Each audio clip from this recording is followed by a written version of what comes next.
Hi friends, ఇవి నాటి అనపకాయలు friends. ఈ డిసెంబరు నవంబర్ నెలలో అయితే ఈ నాటి అనపకాయలు మనకు దొరుకుతాయి ఫ్రెండ్స్. హైబ్రిడ్ అనపకాయలు అయితే ఎప్పుడు దొరుకుతాయి, కానీ ఈ నాటి అనపకాయలు అంత టేస్ట్ హైబ్రిడ్ అనపకాయలు రావు ఫ్రెండ్స్. చూడండి, ఈ అనపకాయల్లో సొగడు చాలా బాగుంది.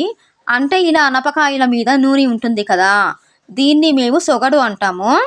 మా సైడు సంక్రాంతి పండగకి పుచ్చ లేకుండా మంచిగా ఉండే అనపకాయలు వేరుకొని వాటితోటి శనగకాయలు పొలంలో కుక్క తులసి అని ఉంటుంది కదండి, దాన్ని తీసుకొని వచ్చి ఉడికిపెట్టి తింటామండి, చాలా బాగుంటుంది. ఇంకా ఇవి 2 కేజీల అనపకాయలు ఫ్రెండ్స్, 100 రూపాయలు అన్నమాట. ఈ కాయలని వలిసేటప్పుడు జాగ్రత్తగా వలసాలి ఫ్రెండ్స్, పులగలు ఉంటాయి. చూడండి ఫ్రెండ్స్, ఇవి పచ్చి అనపగింజలు. ఈ అనపగింజలతోటి పులుసు అయినా చేసుకోవచ్చు. పల్లెటూరు సైడు గింజల గొజ్జు అని చేస్తారండి, అలా అయినా చేసుకోవచ్చు. ఇంకా ఈ గింజలని ఉప్పు వేసి ఉడకపెట్టి తింటే ఇంకా బాగుంటుంది. లేదంటే ఇంకా ఒక ప్రాసెస్లో చెప్తాను వినండి.